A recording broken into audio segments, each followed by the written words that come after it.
Selamat datang di channel saya Serangga Gatal. Jangan lupa di like dan subscribe-nya. Oke, kita mulai. Ledakan. Sungai bergelombang, dan ombak keruh melonjak. Gunung Ao negatif. Su Yi terkejut. Kekuatan mengerikan dari binatang ini sebanding dengan peringkat Taixuan. Selain itu, di Sungai Changyuan, negatif Mountain Ao menempati keunggulan absolut, yang sangat sulit untuk dihadapi. Hanya dengan mengganggu satu sisi perairan, Anda dapat memusnahkan musuh. Secara umum, sangat sedikit orang yang mau memprovokasi makhluk ganas seperti itu. Rekan Daois tolong, saya ingin mengambil semua orb setan mengalir di tubuh saya sebagai hadiah. Di kejauhan, wanita berbaju ungu dikejar dan dibunuh dengan panik. Ketika dia melihat Su Yi dari kejauhan, dia tiba-tiba bergegas ke arah Su Yi seolah-olah dia sedang mengambil penyelamat. Sedotan, ingat URL. Ledakan. Wanita ini agak tidak autentik. Su Yi sedikit mengernyit. Di mana seruan bantuan ini jelas bencana. Lindungi dirimu. Setelah berpikir sebentar, Su Yi langsung menembak. Tangan kanan terangkat, menebas di langit, dan ki pedang setinggi 1000 kaki jatuh dari langit. Ledakan. Wanita berbaju ungu tercengang. Satu pedang, memenggal kepala gunung negatif. Siapa pria ini? Luar biasa. Untuk sementara, cara dia memandang Su Yi berubah. Terima kasih rekan-rekan Taois, jika bukan karena bantuan rekan-rekan Taois, saya khawatir akan sulit bagi saya untuk bertahan hidup hari ini. Wanita berbaju ungu menginjak teratai merah dan melangkah maju untuk berterima kasih padanya. Dia memiliki wajah yang cantik, mata yang menawan dan cerah, dan dia juga sangat bangga. Sayangnya, temperamennya sangat dingin, yang kontras dengan penampilannya yang menawan dan cantik, memberikan kesan visual yang kuat kepada orang-orang, hanya praktik langsung. Su Yi hanya melirik wanita berbaju ungu dan mengangkat tangannya untuk meraihnya. Ledakan. Di bawah sungai di kejauhan, sepotong tulang berdarah meraung dan jatuh ke telapak tangan Su Yi. Pulang gunung negatif. Ini adalah bahan ilahi yang jauh lebih berharga daripada manik-manik Liusa. Ini mengandung keilahian yang unik dan dapat digunakan sebagai ransum untuk tungku peningkat surga. Nama saya Ruokin, dan saya tinggal di perairan Gagak Api sepanjang tahun. Beranikah saya menanyakan nama Anda yang terhormat? Wanita berbaju ungu itu bertanya, matanya penuh kekaguman. Karakter yang bisa membunuh Ao gunung negatif sesuka hati, di area dekat perairan Gagak Api, pasti bisa disebut eksistensi teratas. Su Yi melemparkan tulang kehidupan gunung negatif ke tungku perbaikan langit, dan kemudian menatap wanita berbaju ungu San Ruokin, sudah waktunya untuk memenuhi janjimu. Ekspresi San Ruokin stagnan, dan dia sangat menyadari bahwa Su Yi tampaknya menolaknya, dan dia tidak bisa menahan rasa malu sebelumnya. Saya ceroboh, dan saya juga menyebabkan beberapa masalah bagi sesama penganut Tao. Saya harap Anda tidak tersinggung. Dia memiliki wajah yang cantik dan permintaan maaf yang tulus. Dia sangat menyedihkan sehingga mudah membuat orang merasa baik. Tapi Su Yi menutup mata, hanya menatap San Ruokin dengan tenang, tanpa mengucapkan sepatah kata pun. San Ruokin tiba-tiba merasakan ledakan tekanan, wajahnya sedikit berubah, dia tidak ragu-ragu, mengeluarkan aliran manik-manik jahat dari tubuhnya dan menyerahkannya kepada Su Yi. Dia berkata, saya harap setelah menerima kompensasi ini, rekan-rekan Taois tidak akan lagi peduli dengan tindakan gegabah saya sebelumnya. Su Yi melihat 13 manik-manik Liusa di tangannya, menggelengkan kepalanya dan berkata, tidak cukup. Su Yi menunjukkan sedikit ketidaksenangan, dan berkata dengan ringan, ini adalah janji yang telah kamu penuhi, dan kamu tidak perlu membayar untuk tindakan gegabahmu sebelumnya. Wajah cantik San Ruokin tiba-tiba menjadi jelek. Mungkin, dia tidak pernah berpikir bahwa Su Yi akan mengambil kesempatan ini untuk meminta kompensasi. Mengambil napas dalam-dalam, San Ruokin berkata, terlalu impersonal bagimu untuk melakukan ini, kamu. Suara berhenti tiba-tiba. Jika pihak lain marah, dia dalam bahaya mati kapan saja. Tiba-tiba, dia tidak berani ragu, mengeluarkan harta dari tubuhnya, dan bahkan meninggalkan pancing dan keranjang ikan, yang menjadi sangat kooperatif. Sekarang, apakah Anda puas? San Ruokin terlihat sangat kedinginan. Su Yi menatap wanita itu dalam-dalam dan berkata, jangan lupa, kamu telah menyebabkan bencana ini untukku sebelumnya, dan aku menyelamatkan hidupmu, hanya untuk membuatmu membayar harga. Itu saja. Wajah Sun Ruoqin berubah untuk sementara waktu, dan dia menghela nafas. Saya pikir rekan Taois itu adalah orang yang sopan dan berani, dan tidak akan peduli dengan ini.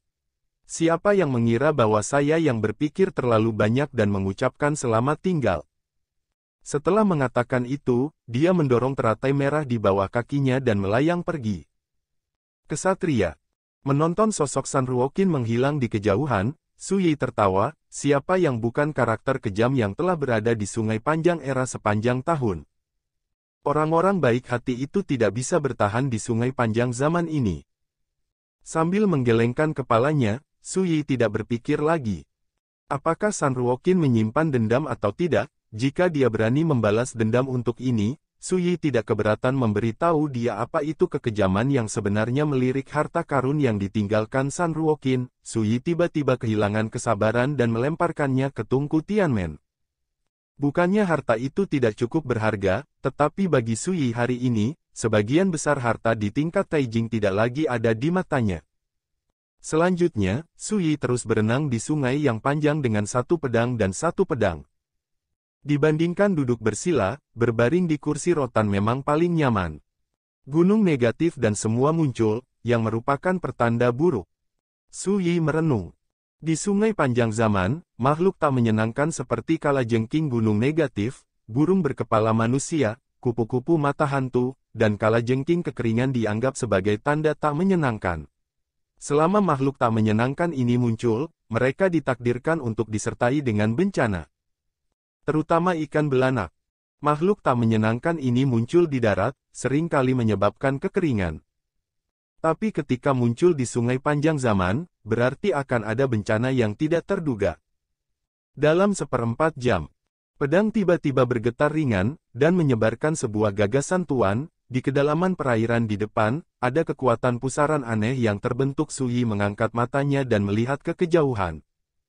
Di sungai yang luas di kejauhan, kabut putih keabu-abuan memenuhi udara, dan ketika air pasang bergelombang, kadang-kadang sedikit cahaya perak terang terlihat berkedip-kedip. Selain itu, ada aroma samar di udara, yang membuat orang merasa segar dan rileks. Segera, permukaan sungai berubah, dan cahaya perak terang yang tak terhitung jumlahnya berputar, memicu pusaran besar, dan air di dekatnya diaduk, membuat raungan yang menggelegar. Su Yi tercengang, mengingat kisah rahasia yang telah beredar di Sungai Era sepanjang tahun. Menurut rumor, ada harta yang sulit dihitung di kedalaman Sungai Era, dan semua harta itu ditinggalkan oleh mereka yang kuat yang mati di Sungai Era. Harta biasa tidak dapat menahan erosi kekuatan bertahun-tahun dan telah lama menghilang. Dan harta yang dapat bertahan dari erosi kekuatan waktu adalah semua harta paling berharga di dunia. Bahkan, ada banyak harta yang hilang dan zat abadi. Sayangnya, tidak ada yang berani menyelam ke kedalaman Sungai Era, karena tidak ada bedanya dengan mengirimkan kematian. Selain itu, Sungai Panjang Zaman itu tidak terduga, dan ada banyak hal yang tidak diketahui dan menakutkan, seperti arus bawah di dasar sungai, makhluk tak dikenal, dan sebagainya. Bahkan para dewa sejati tidak berani menyelinap ke Era. Namun, harta karun yang tertinggal di kedalaman sungai bukannya tidak bisa diperoleh. Selama Epoch Vortex muncul, harta yang tertinggal di dasar sungai akan diaduk dan dibuang keluar sungai oleh kekuatan pusaran air. Pusaran perak yang muncul di sungai di kejauhan adalah pusaran Epoch. Ini terdiri dari suasana campuran zaman yang tersebar di sungai. Era Vortex sangat menakutkan, dan jika peringkat Taixuan dapat mendekati masa lalu, itu akan terkoyak seperti master. Tetapi ketika itu muncul, itu juga berarti bahwa peluang yang tidak terduga telah lahir. Tetap saja di area terdekat, ketika harta karun jauh di dalam sungai terlempar keluar dari air oleh pusaran air, Anda dapat mengambilnya sesegera mungkin.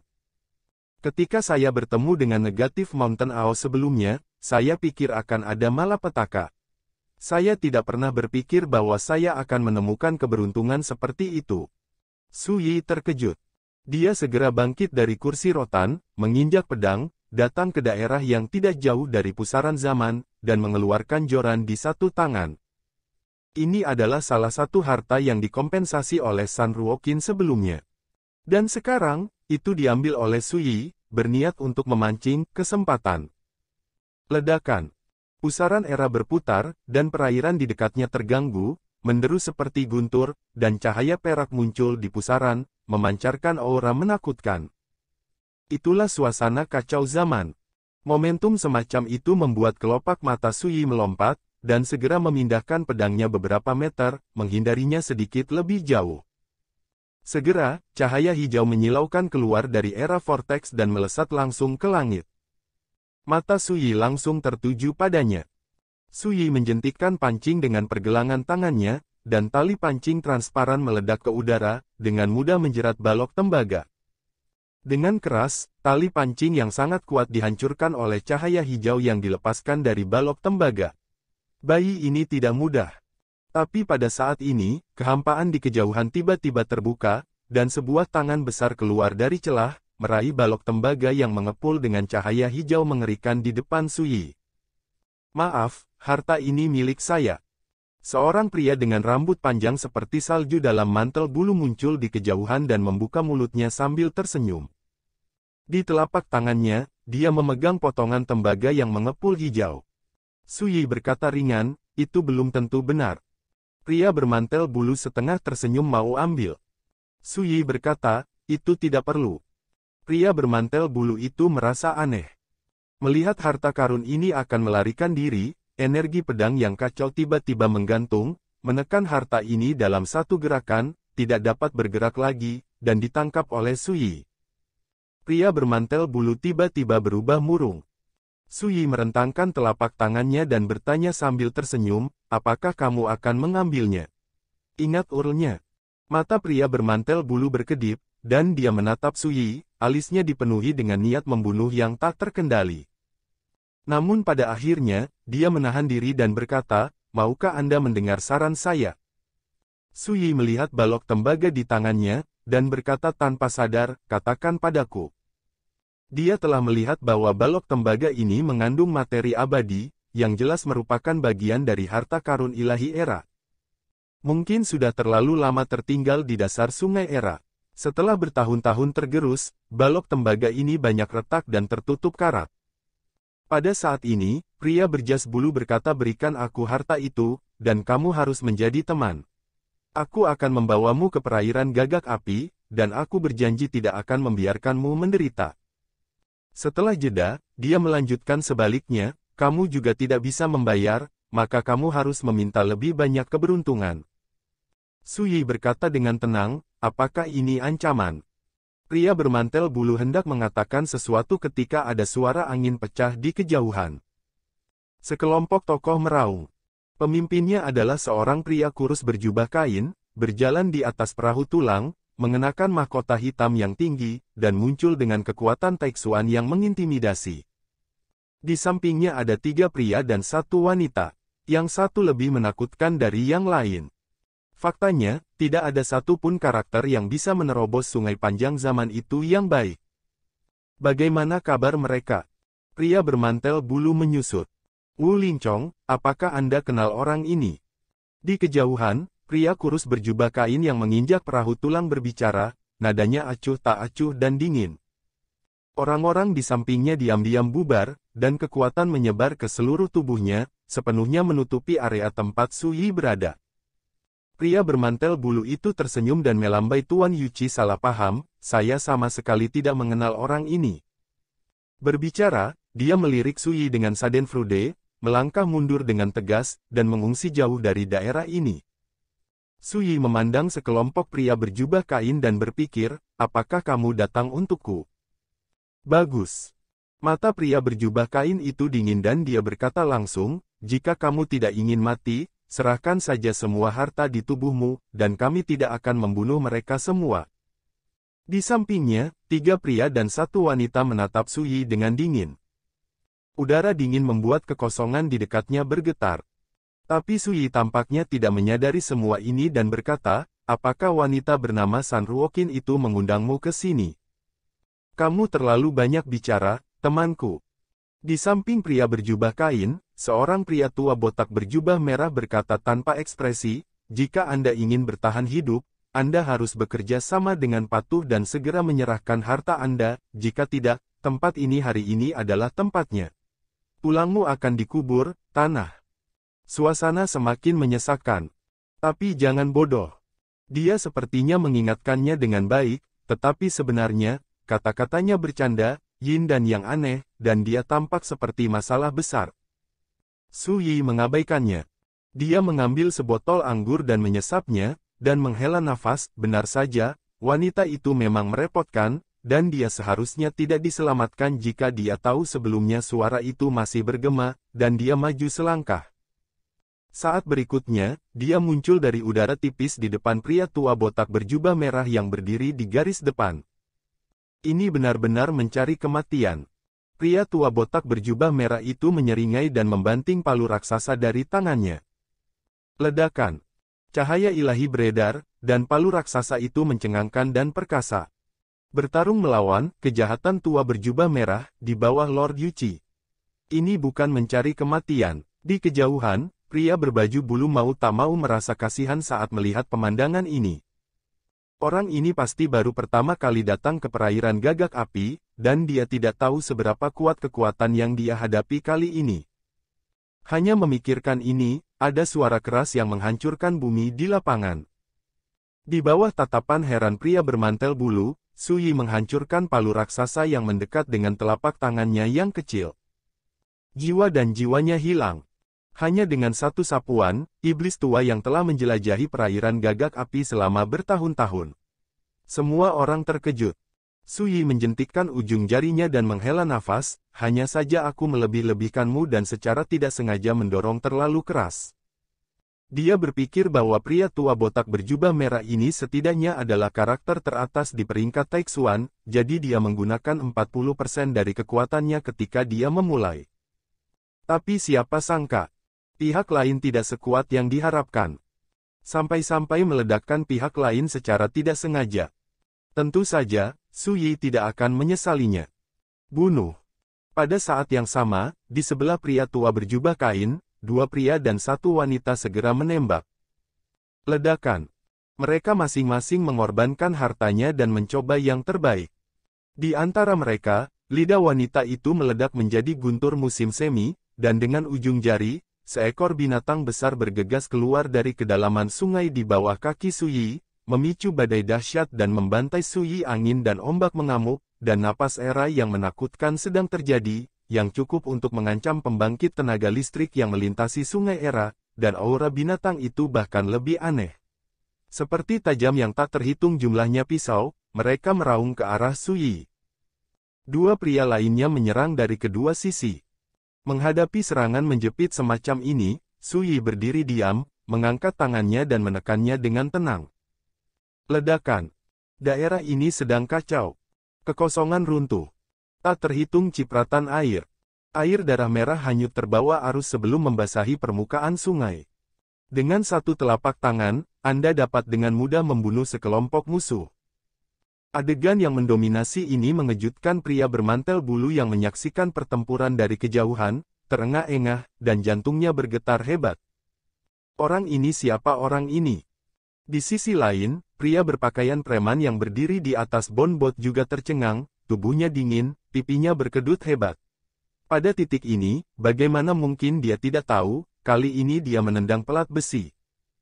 Pemuda yang pertama kali muncul di perairan gagak api ini jelas-jelas adalah seekor naga yang sedang menyeberangi sungai. Bagaimana dengan wanita dengan hati yang buruk? Su Yi mengangkat matanya dan melihat ke atas, sikapnya diam. Sebagai seorang kultivator pedang yang telah menebas para dewa yang lebih rendah di tahap Taihe, dan sekarang telah melangkah ke tahap Taixuan, dan telah melunakkan kekuatan Dao ke titik di mana hampir sempurna seorang pembudidaya pedang. Su Yi membunuh lawan tingkat Taijing ini memang sama dengan membunuh beberapa semut, dan dia tidak bisa merasakan gelombang apapun di hatinya. Dengan bunyi gedebuk, pria berjubah kain berlutut di perahu tulang dan berkata dengan suara gemetar, "Orang tua ini mengakui kesalahannya, dan saya menantikan kebaikan para senior, dan ini orang tua akan melakukan segalanya untuk menebusnya." Seorang pria kuat peringkat Taixuan dengan identitas dan status yang jelas tidak biasa, baru saja berlutut dengan mudah, memohon belas kasihan. Di dunia peri, pemandangan ini cukup mengejutkan dunia dan menyebabkan pergerakan besar. Tapi tidak jarang di Sungai Panjang. Untuk bertahan hidup, beberapa pria tua tidak peduli dengan martabat dan gaya mereka. Tentu saja, ada juga banyak orang kejam tak tertandingi yang tidak takut mati.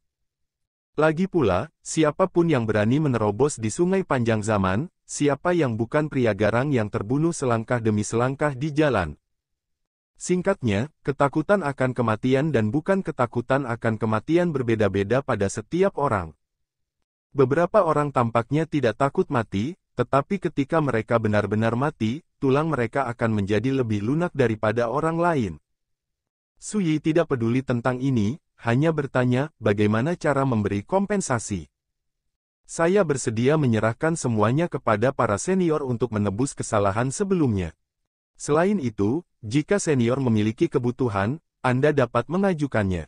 Selama junior dapat melakukannya, mereka tidak akan pernah cemberut. Di kejauhan, pria bermantel bulu melihat pemandangan ini dan mau tidak mau terkejut. Dia berbalik untuk pergi. Tapi pada saat ini, Su Yi berkata dengan dingin, jujurlah. Tiba-tiba, pria bermantel bulu itu membeku, kakinya seperti beratnya 10.000 jins, dan dia tidak bisa bergerak sedikit pun, sementara senyum yang bahkan lebih buruk dari tangisan tersungging di wajahnya, dan dia berkata dengan getir, bangun dan bawa aku ke Fire Crow Waters nanti. Su Yi melirik pria berjubah kain itu. Pria berjubah kain itu sangat gembira dan bersujud dengan penuh semangat. Terima kasih senior. Terima kasih senior. Dia tahu bahwa dia akhirnya menyelamatkan hidupnya. Kemarilah. Su Yi melambai kepada pria bermantel bulu di kejauhan. Dia tahu bahwa dia tidak bisa melarikan diri. Dengan cara lawan, kamu bisa bunuh diri dengan mudah. Lebih baik bekerja sama.